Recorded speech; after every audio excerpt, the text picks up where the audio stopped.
What is going on, nerds and nerdettes? It is your boy Stevie B with this week's haul video. God, I'm excited for this one because I pulled out a major grail. I was like, I use that word grail. I'll be the first to admit, I use that word grail pretty loosely for a lot of people. A lot of people, a grail is,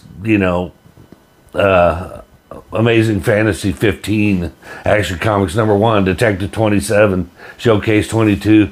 Those are all grails, but so let's just call it a massive key, major key that I pulled out for this haul, man, and I'm excited to show it to you.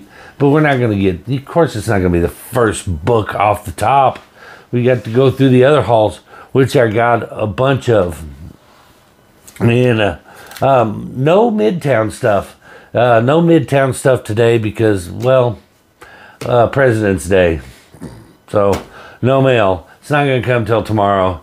And honestly, I believe it's only 2 books anyway. So I'm just going to run it on next week's haul video. And next week's haul video is only 2 books as well. So we'll just run them together. Haven't been ordering a lot from Midtown lately because, frankly, to be honest with you, I've kind of steered away from modern stuff almost completely. Love the foil facsimiles, and I'm going to keep getting those, but I've just about steered away from modern stuff because I think now is the time to start going after those bigger keys. I like to call it comic boxing. When the comic books are hot and the market's hot, everything's priced at a maximum, at a premium. That's when you work the jab. You work the jab. You start going in for some modern books, some spec books, because, the new stuff that comes out, you're going to get a lot of, you go for those first appearances and for every 100 punchlines and Hallows Eve and Titan Hulks, for every 100 of those, there's one Miles Morales out there, and so you work the jab during that period of time. But then when the comic book community slows down, bogs down a little bit, prices start to regulate and dip down. That's when you go for the knockout punches. That's when you start going after those bigger keys. That's maybe not the most popular piece of advice you could get, and I'm not advising anybody to do it. I'm just saying that's what I kind of look, the way I kind of see things. And right now the market's down in comics, so those major key books that were way out of reach, even 6 months ago, are starting to come down and become a little more affordable. And that's when you jump on them, and people are gonna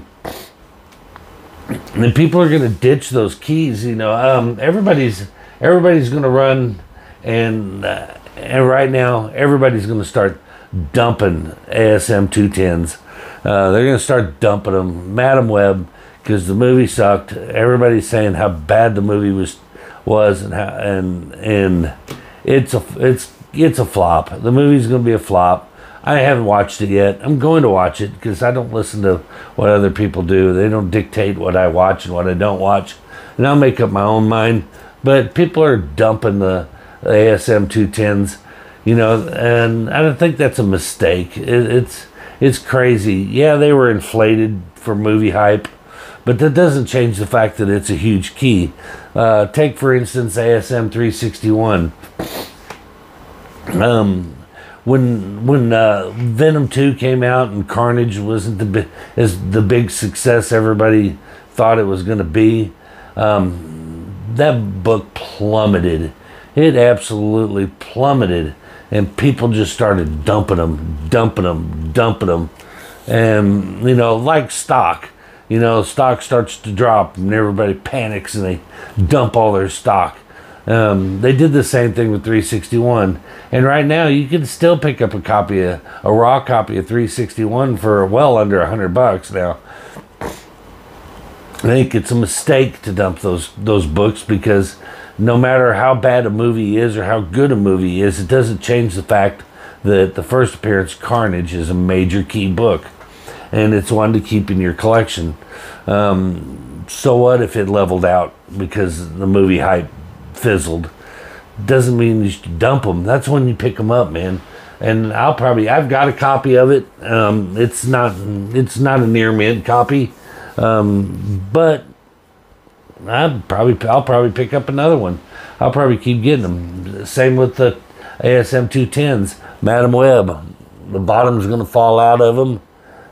Prices are going to dump. I'm going to start picking them up. That's when you pick them up, man. Again, like I said, just people really, if I was to give somebody advice, I'm like, don't buy a book based on movie hype, because it's always going to spike. It's always going to get out of hand. Buy key books because they're key books, and buy key books that are going to be key books in spite of a movie. And that's what I've been trying to do. So I may pick up a book that is speculatory as far as movies or TV series go. I may pick one up, but I ain't picking it up based on movie hype or the hype. I'm not trying to flip them usually. Usually I'm picking them up because it's like, that's an interesting character and I don't have that. And the movie made me realize that, or the movie or TV hype or whatever made me aware that I don't have that book, and that I think it would be a good book to pick up. So again, that's a good time to start picking those up. Pick up these keys because they're keys. Don't worry about movie hype. I've got a lot of books up on my wall that are key books that are still facing movie hype. There you go. Jason Momoa, Lobo. That book's been on my wall forever. Do I care about it? Movie hype? No. And when that movie hype really starts to drive the cost of this book up, to where, I think for now you can get one for, right now, I don't know what it's at now. I haven't checked it, but I'd say right hovering around $100, give or take, $10-20 here or there. When the movie starts getting closer and they announce it and everything, it's going to spike. And then when the movie comes out, and if it just blows Barnyard Animals, it's going to plummet again. But it isn't going to change the fact that First Appearance of Lobo is still a key book. So that is my little spiel on keys and movie hype. But as I said, no Midtown stuff right now. Most everything I got this week is actually going to come from Whatnot, believe it or not, and then a few from eBay. I know Whatnot. Everybody cringes when I say Whatnot. I seen the letter from Whatnot's president, CEO, whatever he is, the head honcho from Whatnot. That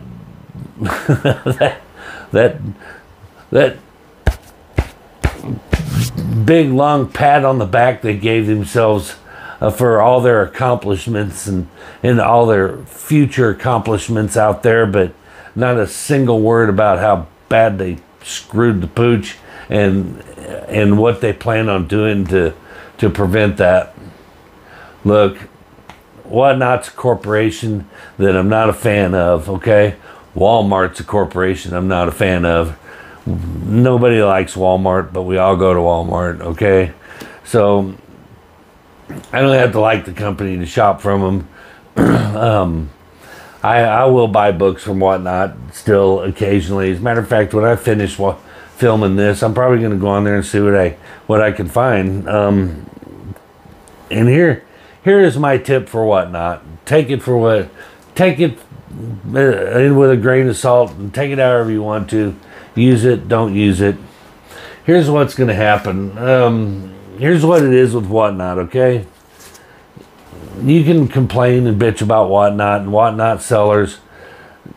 We all know who the big top sellers are at Whatnot, and we all know what you're going to get when you go to those big top sellers. You know, I'm not going to throw any names out there under the bus. We all know who they are. You're going to get a bunch of exclusives that may or may not hold value after 3 months. A lot of ratios, a lot of modern stuff. And when you go into a seller's auction that's, you know, the one of their Whatnot's top sellers, and you go hunting for those ratios and those exclusives, and there's 300 people in there bidding against you, you're going to overpay for those things. You're going to way overpay for them. I'm not above buying an exclusive if I really like it. If I like it, I don't care. You know, people are telling me what a freaking money grab these foil facsimiles are, and how, oh my God, they're going to be in dollar bins a year from now. I don't care. I like them. I'm going to get them. Same with exclusives. If there's an exclusive and that cover is just beautiful, and I love that cover.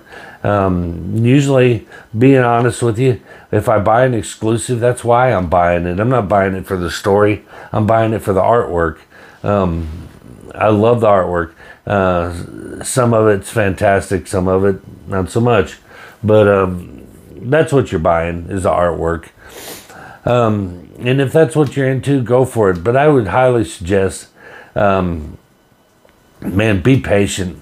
Go for those things after they've had time to simmer down a little bit. If you go into Whatnot and you go into one of the top tier sellers' auction, you're going to overpay for it. My suggestion when shopping Walmart is find them sellers that got 6 people in there, 10 people, 4 people, 5 people. Find those sellers that don't have that following. Number one, you're going to get better deals.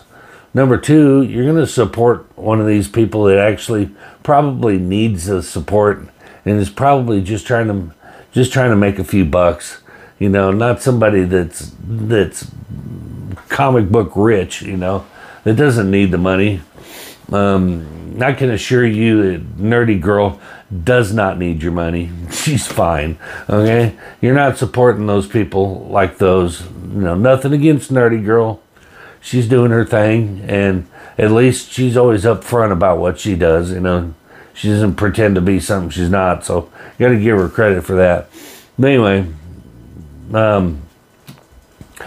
but these people, you're not going to get, number 3, you're not going to get a whole bunch of exclusives. You're not going to get Whatnot books crammed down your throat from Whatnot Publishing that quite honestly, 10 years from now, nobody's going to give a crap about Whatnot Publishing. But you're not going to get all that stuff. You're going to get better deals. You're going to support people who actually need the support, and you're going to steer away from a lot of the modern variants and ratio books. Anyway, I have rambled on for 15 minutes and not shown a single book. I'm sorry about that. Had a lot to say. But anyway, let's get on with it. And here's my Whatnot sales. First up, and again, I think I paid $2-3 a piece for these. Daredevil 194, and this seller, man, God, I will see if I can find his name and I'll put it up here. He actually owns a brick and mortar store. He is clobbering. I can't remember. If I remember, I'll put his name up here. Check him out, because these books came in great condition, nice clean bags and boards, so I'm happy with that. But Daredevil 194, he actually just kind of threw this in there with a Daredevil lot that I bought. Small lot. But these are the ones I bought because I don't have them. And everybody knows that I'm a big fan of Frank Miller's Daredevil run. So I picked these up. Daredevil 178. And I picked these up for like $2, $3. I mean, great deal on these. Newsstand too. And then Daredevil number 164. Again, I picked up this whole lot, this 3-book lot of Daredevil, and I think he started them off at like $5 for all 3 of them, and nobody bid on them, so I got them. And this is Daredevil's origin retold. So Frank Miller, love it. He got them for nothing. And then he went on to these are in no particular order, obviously, but I'll just go through them. Then he had a whole bunch of old Ghost Rider, man, and I'm not a big Ghost Rider collector, but man, when he started throwing these up for, you know, a couple bucks or in lots of just of like 3 books at a time for like $5 or so, I was like, hell yeah, I'll pick them up. And shit, and I dump them all over my floor. Hold on, I'm here. Running out of table space, man. It's getting bad.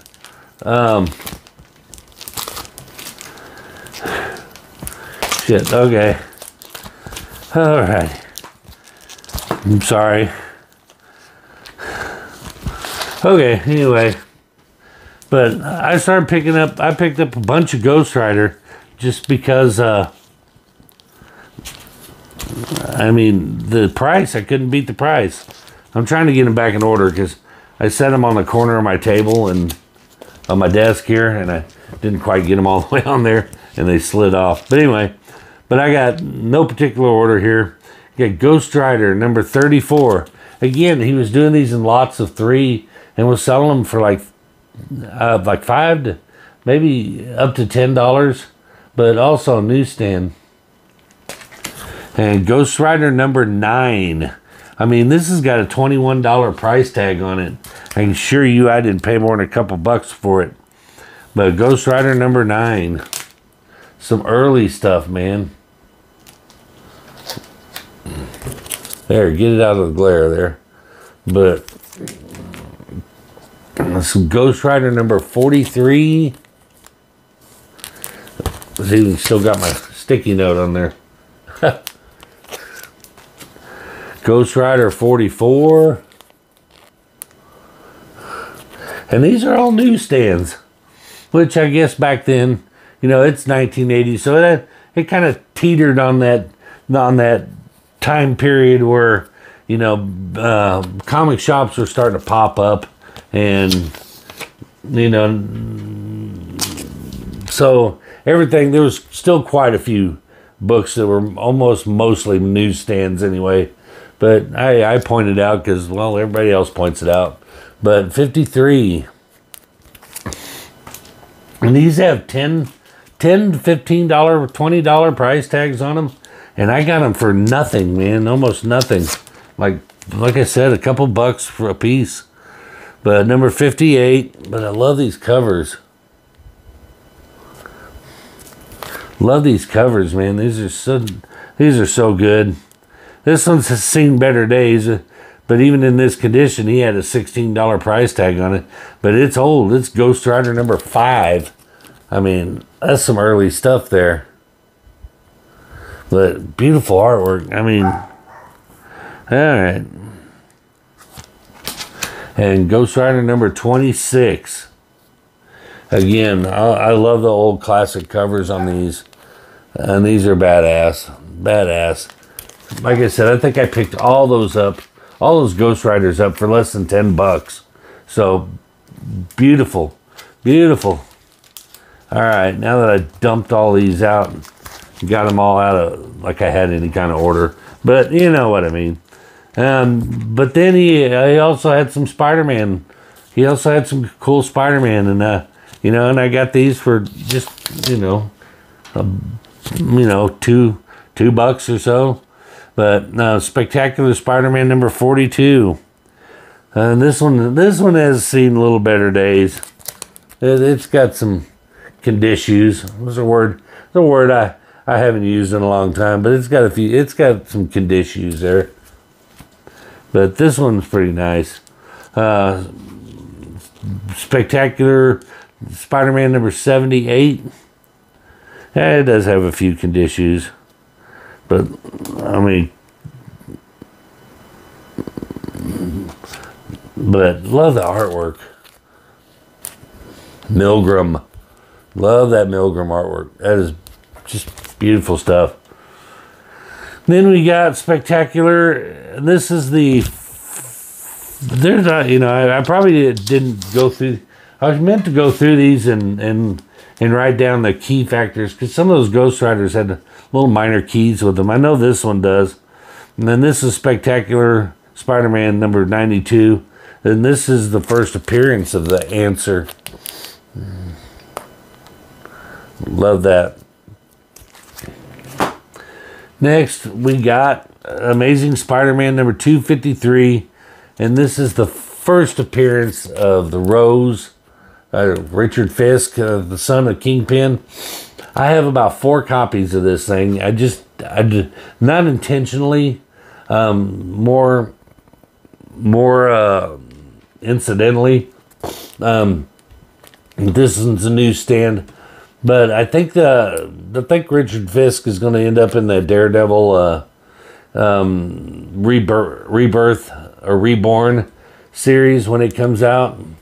And to be honest with you, that I'll probably wait, and then I'll probably sell a couple of these copies.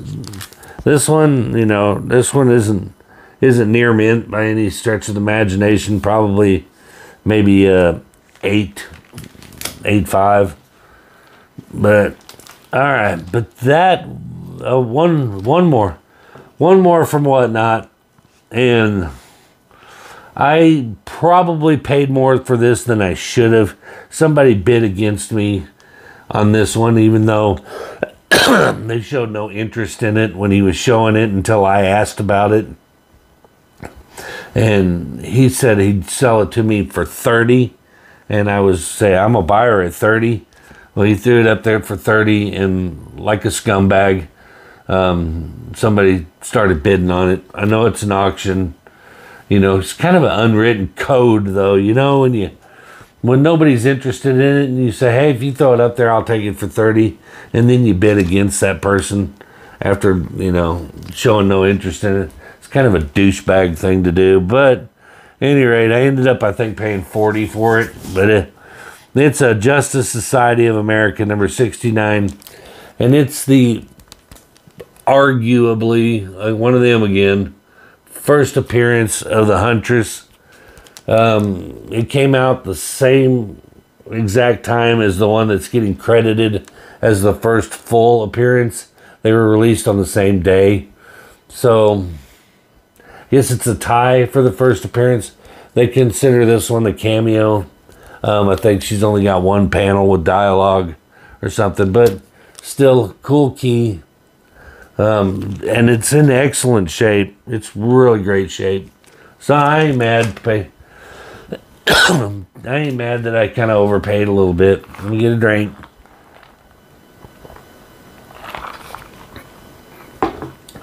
Get a drink before I start coughing and my old man voice starts coming out. All right.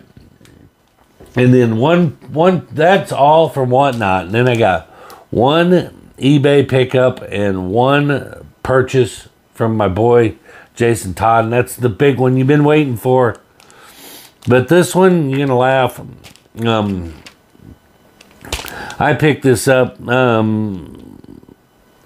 This series, when it came out on I don't even remember when it's Netflix. Dang, I don't remember what streaming platform this show comes out on.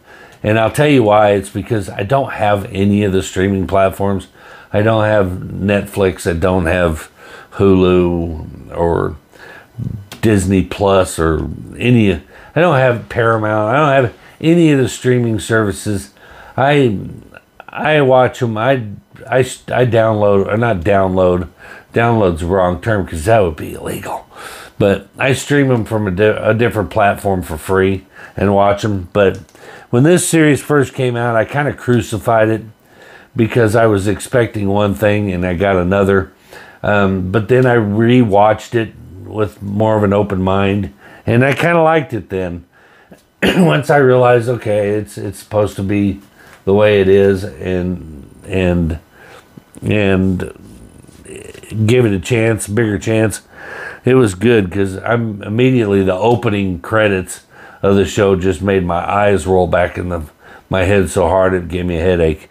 And that probably set the tone for this is going to suck. But I went back and rewatched it, and I kind of liked it. So season 2, they finally start talking about it at least. But I hate that you got to wait 2 years between seasons on. Well, that's the bad thing about these binge watching these on these streaming platforms. When they release the whole season at one time, you go in and you binge watch it in 1 or 2 days. And you got to wait 2 years to get into the next season. And I'd almost rather watch one episode a week and keep it flowing, and then, have a month or 2 break off and then get a new season. Anyway, ramble. But I picked it up. Peacemaker #1. And this is the first appearance of his father, Wolfgang Schmidt, who we all know was the white supremacist and a real bad piece of shit that Peacemaker ended up smoking toward the end of season 1. But I wanted a Peacemaker 1, so I picked one up from eBay. All right, y'all have waited 27 minutes for me to show what book, and he's going, it better not be a sucky one after all that. It's not. It's a big key. Remember we talked about movie hype and books spiking because of movie hype, and then when the movie sucks, they dump it. They just dump it, and you get it for a fraction of what they were going for before the movie came out. Well, here's one of those instances, and this is Amazing Spider-Man #101, the first appearance of Morbius. I got a really good deal from Jason Todd on this. I wasn't going to get it mainly for condition issues, because I kind of want books.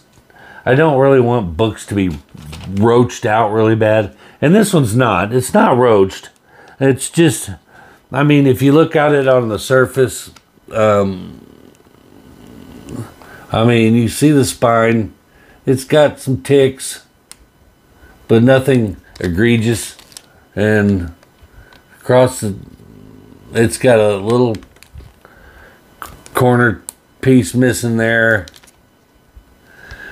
If you gave it a first glance, you'd say, wow, that's actually not too bad a condition. Well, no, the thing that makes it rough is that, and you probably can't tell it on here, on camera, but the top staple, the cover is detached from the top staple.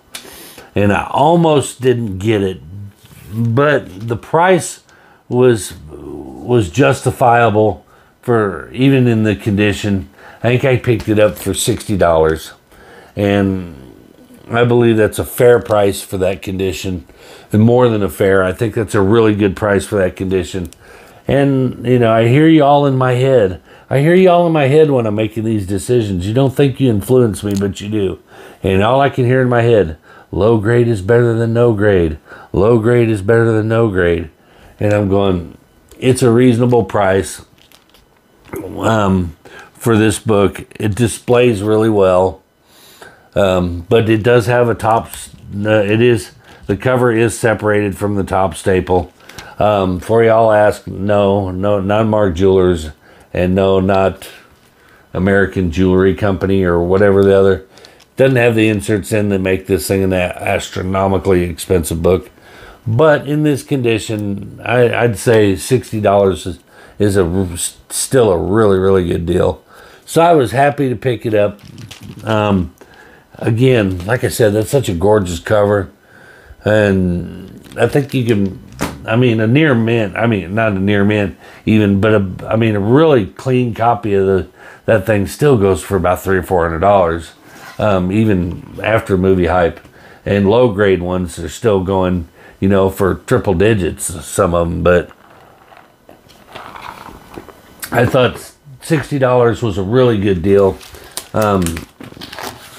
And that's what swerved me into going ahead. It wasn't even a book that was on my hit list necessarily, but at that price, I was like, it's justifiable. Pay $60 for it, even though it's a lower grade. But anyway, wow, 30-minute video. I apologize. I know I rambled a lot in this one, but I miss you guys. I haven't had a lot to say lately. Usually I'm on here stammering and stuttering and blah, blah, blah, blah, blah. But I felt like my flow was good this time. What do you think? Come on. Am I getting better? Am I getting better? It seems like after 4+ years of doing this, I think I'd get a little more comfortable in front of the camera and wouldn't stutter and stammer so much. But I always know what I'm trying to say. I just don't know how to articulate it very well sometimes. But anyway, quit while I'm ahead. Do all those YouTube things that we love for you to do. Like, subscribe, comment, share. And that's going to do it for this one. And we will see you guys in the next one. Peace.